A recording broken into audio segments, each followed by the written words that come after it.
Okay guys, welcome to Legendary Banner predictions of end of August 28, 2018, and we do this every single month. Generally we do hit about over a 70% on average accuracy on these, so hopefully we can continue that trend.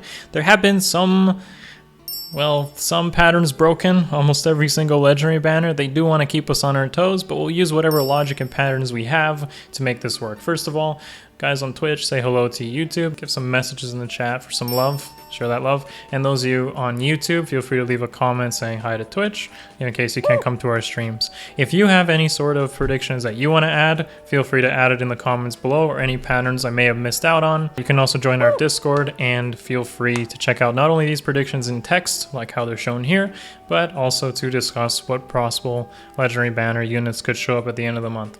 So, let's begin.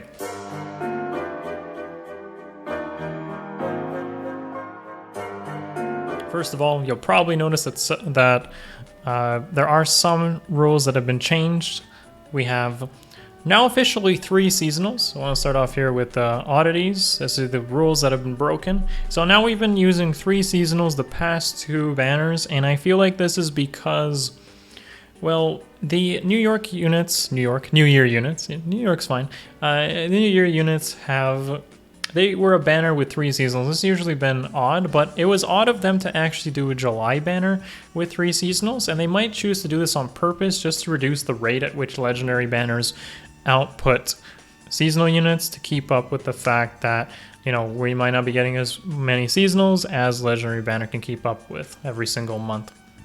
So, an old rule that used to happen was a double up. There used to be always 2 seasonals on one color. Like, let's say green would have something like Spring Xander. Spring Xander could share with like Spring Lucina or something. That's what I mean. Like, that's what I mean by double seasonals. They don't do that anymore because there's only 3, and they seem to actually delay seasonals in favor of. I put Brave Ike, but I feel like they also did this with Brave Lynn. So what they did was, instead of putting a seasonal like a Spring Kagero and colorless, they chose to use Brave Lynn. And the one before, with Legendary Hector's release, instead of using the green seasonal, they did Brave Ike, Myrrh, and Legendary Hector. So maybe the Brave units have some sort of pattern in delaying some seasonal units. I don't know if this is true yet, but it's an initial prediction, and I'll add these rules into future Legendary Banner predictions if I feel like this is a common occurrence. Okay, so the only duplicates we've had so far are Brave Heroes, minus Roy. He's the only one that hasn't been used. We've had Lynn appear 3 times, which is insane, and Zygarde, of course. Only 5-star exclusives have shown up on these banners, so I'm sorry, no 3 or 4 stars will show up, guys. They haven't done that yet. I don't expect them to, otherwise it would lose value on the Legendary Banners. They want people to keep pulling on these, and unfortunately Mist has not shown up on a Legendary Banner. If anything, she's likely to get promoted. 4 Legendary Heroes is the standard. They always do that, so of course we'll have every single one. Units that have recently been added, they haven't shown up on banners. The only exception of this was like Ira and Daedra on the first Legendary Banner, but so far after that banner they have not released any units, whether they're seasonal or permanent, within a Legendary Banner right away, like within the month that they're added. Okay, and as for Legendary Heroes, they have a pattern of 2 females, 2 males, 2 females. So this current month should show another female based on Lucina, Legendary Lucina being released in July. Okay, another rule that I wanted to point out that hasn't happened is they don't double up on new heroes anytime. This is the permanent ones, so stuff like Hardened Grima haven't shown up at the same time. Fallen Celica, they've all been on subsequent banners. Zelgius and Micaiah never showed up on the same banner. Female Canna and Hanoka, these units don't show up on the same Legendary banner. I feel like this is just a way to split them up and to not make it feel like it's a debut banner of those units. And there has actually been a colorless archer on every single Legendary Banner since the beginning. So I feel like this is officially a rule and a pattern that I can put in here confidently and say so. Most Legendary Banners also seem to split the amount of combat effectiveness that a unit does. What I mean by this is 2 physicals and a magical unit, whether it's a dragon or a tome user. So they don't put like 3 physicals on a color. They do occasionally, maybe when it comes to making sure the seasonals will show up, but generally speaking, I feel like, yeah, they just they just split as much as possible to make the banners have some variety. Anyways, let's begin. So if you guys have looked at the news, you'll know right away that we have a red hero being released, because the calendar has said from the previous month that Fjorm, Gunthra, and Female Grima will be returning this month, but we know that since it's red that hasn't had anything confirmed, that it should be a new red legendary hero. Now, if we also assume that it's a female, there are a couple of candidates in the Prime Fire Emblem series that this could be, and if you actually look at the calendar itself, when it lists out the blessings, usually the first blessing of the two that are in a season is correspondent to the legendary hero that was most recently released, which in this case, Legendary Lucina, Wind, we have a full month of Wind. If you actually look at it again, you'll see that Fire is the upcoming first slot for that. So I predict a Fire legendary hero in the red slot. A lot of people might right away say, well, Roy's, fire element, he's a boy, or even Alm. But I would actually consider Alm more like Earth because of Duma. And I think Alm would be a good candidate for red fire legendary hero, especially if they give him like a bow, like red bow. It kind of would make sense. But if they want to keep to this 2 female, 2 male thing, then I'm going to assume that it's actually Celica. So you'll see Celica, fire, makes sense. She uses Ragnarok in her game, the fire. She could also be like there's no light element, so that's the only thing I would consider other than fire. So yeah, I think Celica is a good candidate for here. Even though she's a Choose Your Legends unit, that doesn't really matter. I mean, they had Ephraim, they had Hector, so why not just, make a Celica? Remember, these units are done months in advance for voice editing, voice acting, the art and whatnot. So I feel like that rule doesn't really matter. They could make these legendary heroes in advance and then make some spin-off Choose Your Legends versions, brave versions, so to speak. So Celica, Fire Tome maybe. Could also be probably Fire Tone, red. It would be kind of the same as a regular version, maybe like a Power Creep or something.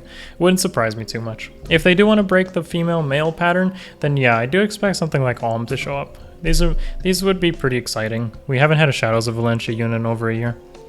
Anyways, let's continue. So, next up, Leo. Why Leo? Okay.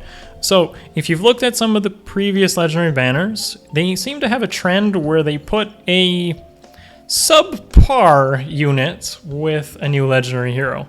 If you looked at Ryoma when he was released, he came out with Young Tiki and Zygarde. Those are less desired older units, so it's kind of like enticing people to pull for the new unit, but not really get much out of it should the other units not as desired. And then if you looked at Legendary Lucina's release, you had Azura and Ishtar. While Ishtar is good and Legendary Lucina's good pull, Azura is subpar. She had no fodder. The merges on a dancer don't do you much, so in general that wasn't too good. Legendary Hector, of course, had Myrrh and Bike, and that was great. Myrrh wasn't the greatest of fodder, but she's a very strong unit with merges, so it was great to spend lots of orbs on that banner.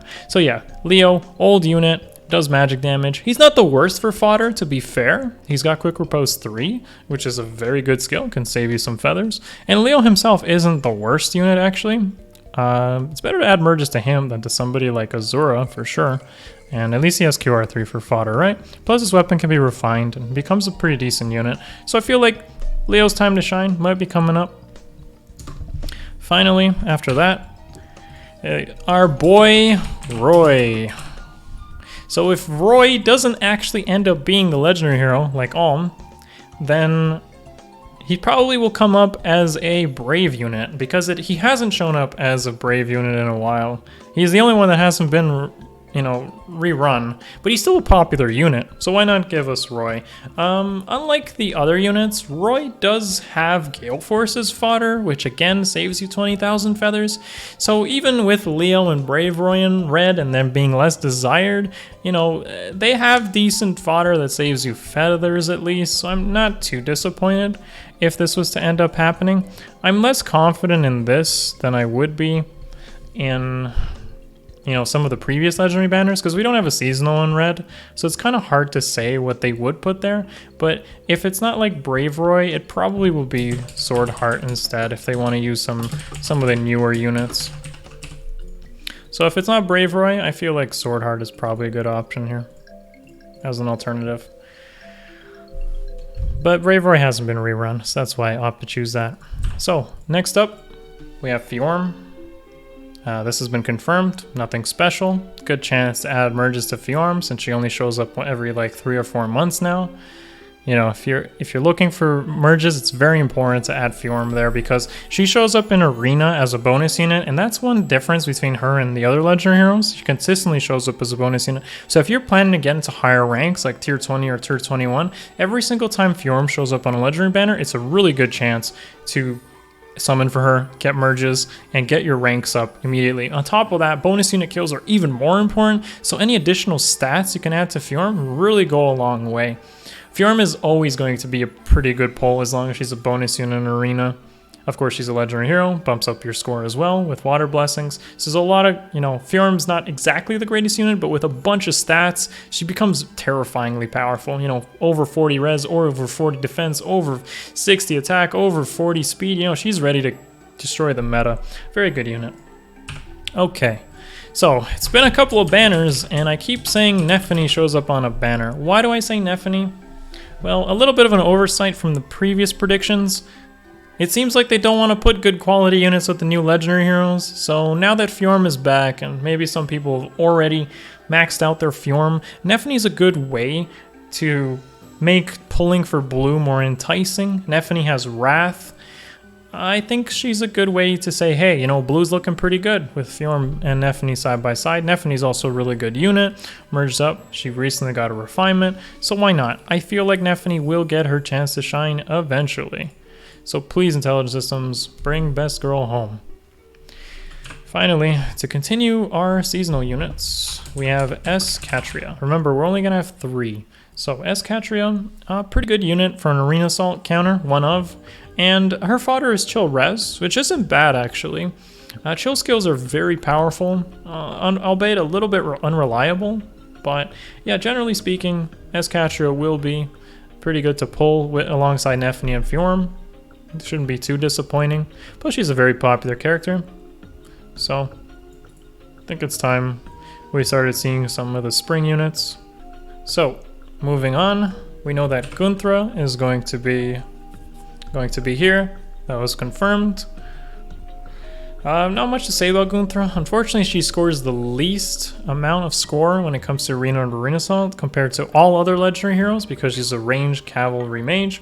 But she isn't the weakest, I would say. Chilling Seal is very powerful. It's kind of double chill attack and speed, but it hits units. It checks for defense stat instead. So she's really powerful, and it synergizes really well with her Blizzard Tome. Gunthra is a fine unit. Again, legendary heroes are always going to be pretty good to add merges to. They bump up your score, they give you extra stats. So Gunthra is definitely one of the best. There's a certain other green archer with a bow that I'm not too fond of when it comes to combat power. Anyways, yeah, so it's been a couple of months. They've really been delaying the debut of Male Grima on a legendary banner. I know that he most recently had a fighter skills banner, but that wouldn't stop them from putting him on a legendary banner. Harden has already shown up. Fallen Celica has already shown up, so I feel like this is M. Grima's time to shine. Bold Fighter continuing to be Vengeful Fighter continuing to be, you know, a very good skill to have. Grima merged up to +10 is, again, with a plus attack boon, one of the highest scoring units you can have in the game, and he is also top tier in terms of usage because he hits res, and that's really good. So M. Grima, finally, I think this is his time to shine. And in the final slot, we have the last LA unit, LA Hector. Yep, so we have Gunthra, M. Grima, LA Hector. Do I think green can be this stacked? Yes, I actually think green can be this stacked and this appealing. Why do I think that? Because if you look back on a couple months, Fjorm shared with Harden and Winter Robin. That was a really good time to pull blue. And Fjorm is kind of like the oldest legendary hero.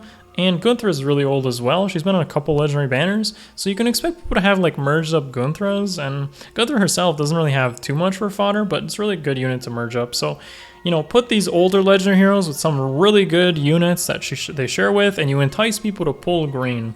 So, or in blue in the case of Fjorm a couple months ago. I'm pretty stoked for this. If this is the case, if green is this good, you can probably expect me to spend as many orbs as I have on my free-to-play account for sure. I already have a +2 Gunther there, so if these end up being here, Distant Counter is amazing, LA Hector scores really well, M. Grima has Vengeful Fighter, and also really good to merge up to +10 if I chose to do that. Yeah, green probably will be really good. If they ruin it with something like Spring Sharena though, or you know, Spring Alphonse is okay. He's got Defense Smoke and Giant Spoon, but generally speaking, I feel like they really need to entice people to pull for the other colors and more than just the new Legendary Hero. Finally, F. Grima is on every single Legendary banner at this point because Intelligissimus hates colorless, but thankfully, Female Grima is a good unit. And what we should really be patient for is a good opportunity for when colorless ends up being good for fodder. So when F. Grima shares with somebody like Takumi for close counter, and in last time's banner where it was Hanoka there, Hanoka was pretty good, but then they kind of ruined it with Brave Lyn. Brave Lyn's fodder isn't that good by today's standards. Swiss Sparrow can be substituted for like Life and Death, Fury, even Death Blow in some cases. And Attack Smoke is on Kaze, a 3 and 4 star unit, which you would have pulled multiple of pulling for F. Grima and such, so I hope they don't really ruin colorless again, and there's some good opportunity to finally pull colorless and add merges to F. Grima, plus getting good fodder. Colorless does have this problem. So what do I think? I think Faye is going to get rerun now. Thankfully she is actually pretty good fodder. Faye comes with Fire Sweep Bow, and Fire Sweep Bow makes a lot of really high offensive archers, especially somebody like Flying Takumi, Bridal Cordelia, Brave Lyn, all these other archers that have really good offensive stats can really appreciate a Fire Sweep Bow build. So yeah, Faye is decent fodder, can be used on a lot. She's also really powerful merged up at +10. She has a really interesting stat spread, really tanky in both defense and resistance, high HP as well. Speed is kind of not so good, but it doesn't really matter too much when, you know, a lot of units don't have that much speed, especially some of the higher meta units, and sometimes getting doubled is a benefit. So Faye is a great unit, a lot better than somebody like Brave Lyn for fodder. Honestly, Swift Sparrow doesn't really appeal to me too much.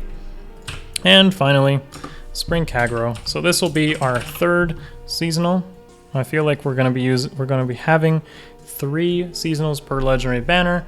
It's time for her to show up, and this would be good fodder as well. Spring Kagero does have that lethal carrot, which is the only version of a Woe Dao dagger to true damage. That's really to be appreciated. Kagero herself is an exceptional unit, both as the infantry and flyer unit, and we just got a bunch of fancy daggers in the dancers. Like we had those effective daggers, cavalry, armor, dragon, right? So Spring Kagero is a good time to really synergize the banners together. You know, you see the dancer dagger, you see some dancer banner with daggers and such, and you see Spring Kagero, and you're like, hey, I want a Spring Kagero, and give her like a dragon effective dagger, and she becomes a good combat unit, at least for arena assault and such. So yeah, that pretty much sums up my legendary banner predictions. I think this will be a really good one. Red might be a disappointment, and blue might not be the best because of Spring Catria, but Chill Res is still pretty good. Either way, prepare your orbs because this is going to be a really good legendary banner, I would say. Probably on par with, like, maybe really close to legendary Hector's banner in terms of quality. And even Fjorm Harden went to Robin for blue on the previous one with Ryoma there. Yeah, guys, so if I missed anything, if you feel like you want to make your own predictions, feel free to do it in the comments, join the Discord, and you can also discuss some options there. I will be in Germany next week, so expect some vlogs and more casual videos to be on the stream on the YouTube channel. If you like the video, you know, feel free to support it with one of these. Thumbs up. And subscribe for more educational content. And that's it, guys. Love you. See you guys in the next vid. Peace.